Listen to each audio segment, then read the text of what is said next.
नारियल के पात पर उगलन सूरज माली झाके झुके। नारियल के पात पर उगलन सूरज माली झाके झुके। हे करेलू छठ बरतिया से झाके झुके। हे करेलू छठ बरतिया से झाके झुके। हम तो से पूछे बरतिया ए बरतिया से केकरा लागी।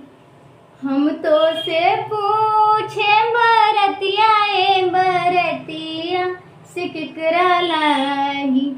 हे करेलू छठ बरतिया से केकरा लागी। हे करेलू छठ बरतिया से केकरा लागी। हम रोजे बेटा बा कौने ऐसन बेटवा से उनके लागी। हम रोजे बेटा बा कौने ऐसन बेटवा से उनके लागी। हे करेलू छठ बरतिया से उनके लागी। हे करेलू छठ बरतिया से उनके लागी। अमरूदिया के पात पर उगलन सूरज माले झाके झुके।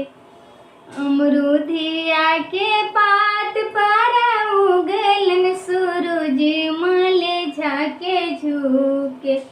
हे करेलू छठ बरतिया से झाके झुके। हे करेलू छठ बरतिया से झाके झुके।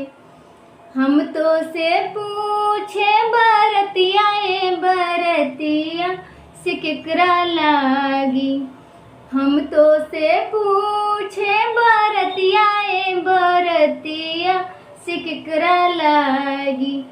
हे करेली छठ बरतिया से केकरा लागी। हे करेली छठ बरतिया से केकरा लागी। हम रोजे स्वामी कौने ऐसन स्वामी से उनके लागी। हम रोजे स्वामी कौने ऐसन स्वामी से उनके लागी। हे करेलू छठ बरतिया से उनके लागी। हे करेलू छठ बरतिया से उनके लागी। केलवा के पात पर उगलन सूरज माले झाके झुके। केलवा के पात पर उगलन सूरज माले झाके झुके। हे करेलू छठ बरतिया से झाके झुके। हे करेलू छठ बरतिया से झाके झुके।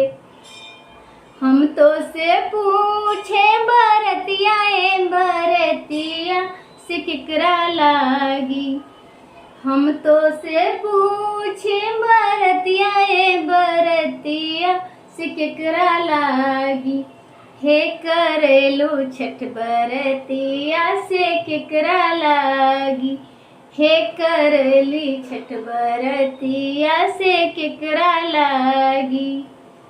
हमरो के बेटिया कौने ऐसन बेटिया से उनके लागी।